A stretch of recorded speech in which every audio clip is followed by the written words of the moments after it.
वाराणसी से सूरज यादव की रिपोर्ट। वाराणसी बंद है, ऑनलाइन फूड डिलीवरी, चोरी छिपे काम किया गया तो होगी सख्त कार्रवाई।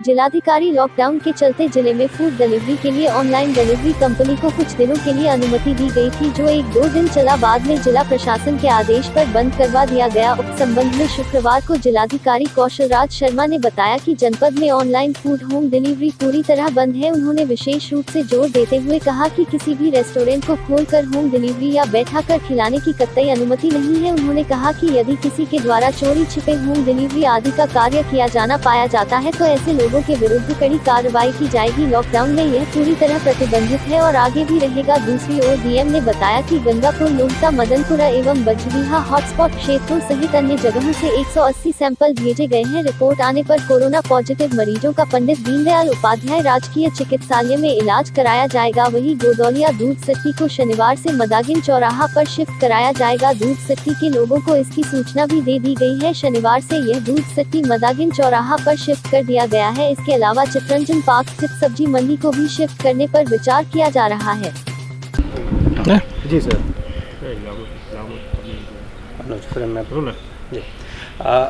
बनारस में अब कितने कोरोना पॉजिटिव, कितने बढ़े, क्या स्थिति? वाराणसी में पहले 9 कोरोना पॉजिटिव केस थे। आज कई लोगों की सैंपलिंग टेस्ट बीएचयू से प्राप्त हुए हैं। 5 लोगों की सैंपलिंग टेस्ट और पॉजिटिव मिले हैं। कुल मिला के अब बनारस में 14 पॉजिटिव केसेस मिल चुके हैं। उन 14 पॉजिटिव केसेस में एक व्यक्ति की डेथ हुई है। बाकी 13 जो लोग हैं उनमें से 5 लोग ठीक हो गए हैं और 8 लोग हमारे पास यहाँ पे आइसोलेशन वार्ड में हैं। जो 5 नए केसेस आए हैं उनका सभी का संबंध जमात से ही है। 3 तो जमात के ही लोग हैं। जो 27 जमात के लोग जिनके नेगेटिव सैंपल पाए गए थे उनकी सेकेंड राउंड की सैंपलिंग हुई थी। उन्हीं 27 में से 3 लोग पॉजिटिव पाए गए हैं और 24 नेगेटिव पाए गए हैं। जो 3 पॉजिटिव हैं उनको आइसोलेशन वार्ड में शिफ्ट करवा दिया है। इसके अलावा भी 2 केसेस और पॉजिटिव मिले हैं, उनका भी संबंध जमात के लोगों से है। जो हैदराबाद और कर्नाटक के जमात के लोग हमारे वाराणसी में यहाँ पे आए हुए थे, उन्हीं के द्वारा इनके घर में स्टे किया गया था। 2 दिन के स्टे के उपरांत वे फिर दूसरी जगह पे रहे।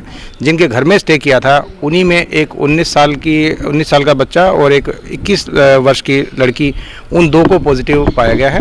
तो ये 2 पॉजिटिव केस मदनपुरा जो हमारा हॉटस्पॉट एरिया है उसी के बफर जोन में पांडे हवेली से बिलोंग करता है।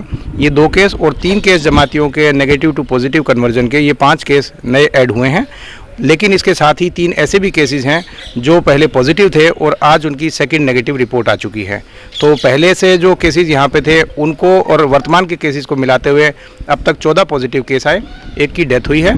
5 लोग हैं जो पॉजिटिव से नेगेटिव हो चुके हैं और 8 लोग हैं जो आइसोलेशन वार्ड में हमारे यहाँ एडमिट है। सर, हॉटस्पॉट की बात करें तो कितने हॉटस्पॉट अब बढ़ के हो गए हैं? किया जा रहा है वो कितने हो गए? वाराणसी में अब तक 4 हॉटस्पॉट एरियाज़ थे, उन्हीं के बफर जोन कल से बनाए गए थे और उनको आज एक्सटेंशन किया जा रहा था। लेकिन आज जो 5 केसेस मिले हैं उनमें एक केस एक नक्खी घाट एरिया का है। वो नक्खी घाट के एरिया को अब 5वां हॉटस्पॉट और बफर जोन बनाना पड़ रहा है। उसका कार्य चालू है, शाम तक उसको भी हॉटस्पॉट और बफर जोन बना दिया जाएगा। उसको मिला दें तो वाराणसी में अब कुल 5 हॉटस्पॉट हो जाएंगे। सर, बार बार आपने हिदायत दी थी, लोगों से अपील भी की थी और एक उनको बड़े शब्दों में बोला था कि आके वो चेकअप कराएं, या इस तरह के जो लोग अभी मिल रहे हैं, जैसे 2 केस अभी मिले हैं, तो क्या इनके ऊपर भी कोई कार्रवाई होगी कि ये लोग बिफोर उस समय आ गए थे? ये जो दोनों केसेस हैं ये बाकायदा जब पॉजिटिव केसेस मिले थे उन्हीं की कॉन्टैक्ट हिस्ट्री ट्रेसिंग होती है। जो भी पॉजिटिव केस हैं वो कहाँ रुके थे, किन के संपर्क में रहे थे, उन सब की कॉन्टैक्ट हिस्ट्री ट्रेसिंग से ही ये लोग आइडेंटिफाई हुए थे। और ऐसे 182 लोग थे जो अलग अलग पॉजिटिव लोगों के संपर्क में आए थे। अधिकतर की सैंपलिंग हो चुकी है, उनके रिजल्ट अलग अलग टाइम में सबमिट हुए थे। काफ़ी लोगों के रिजल्ट इसमें नेगेटिव भी आए हैं। ये कॉन्टैक्ट ट्रेसिंग के माध्यम से ही सारे सैंपल जमा हुए थे और इनकी कॉन्टैक्ट ट्रेसिंग जब से हुई थी और जब से सैंपल हुए थे तब से इनके घर भी सील्ड ही थे। तो ये वो है जो पुलिस के और स्वास्थ्य विभाग के द्वारा आइडेंटिफाई करके बाकायदा सैंपलिंग जिनकी करवाई गई थी।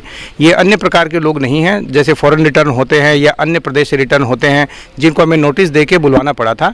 ये कॉन्टैक्ट ट्रेसिंग वाले लोग हैं।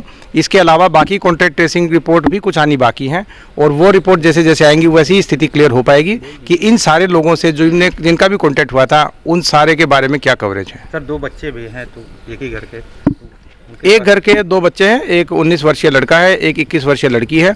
जमात की 5 महिलाएं जो आंध्रा की और कर्नाटक की हैं, वो ऑलरेडी हमारे जमात के ग्रुप में यहाँ पे रुकी हुई हैं। उनकी जो सैम्पलिंग है वो नेगेटिव पाई गई हैं, परंतु वो अलग अलग घरों में रुकी थी और ये बात है 10 से 15 मार्च के बीच की। तो 3 अलग अलग घरों में जहाँ रुकी थी उनकी सैम्पलिंग हुई थी। ये उनमें से ही एक घर है जिनके 27-28 लोगों की सैम्पलिंग हुई थी और उस पूरे घर में केवल इन 2 बच्चों के सैंपल हैं वो पॉजिटिव आए हैं, बाकी सबके नेगेटिव हैं। तो इनको सारे लोगों को आइसोलेशन वार्ड में दीनदयाल हॉस्पिटल में ट्रांसफ़र करवा दिया गया है। Thank you sir.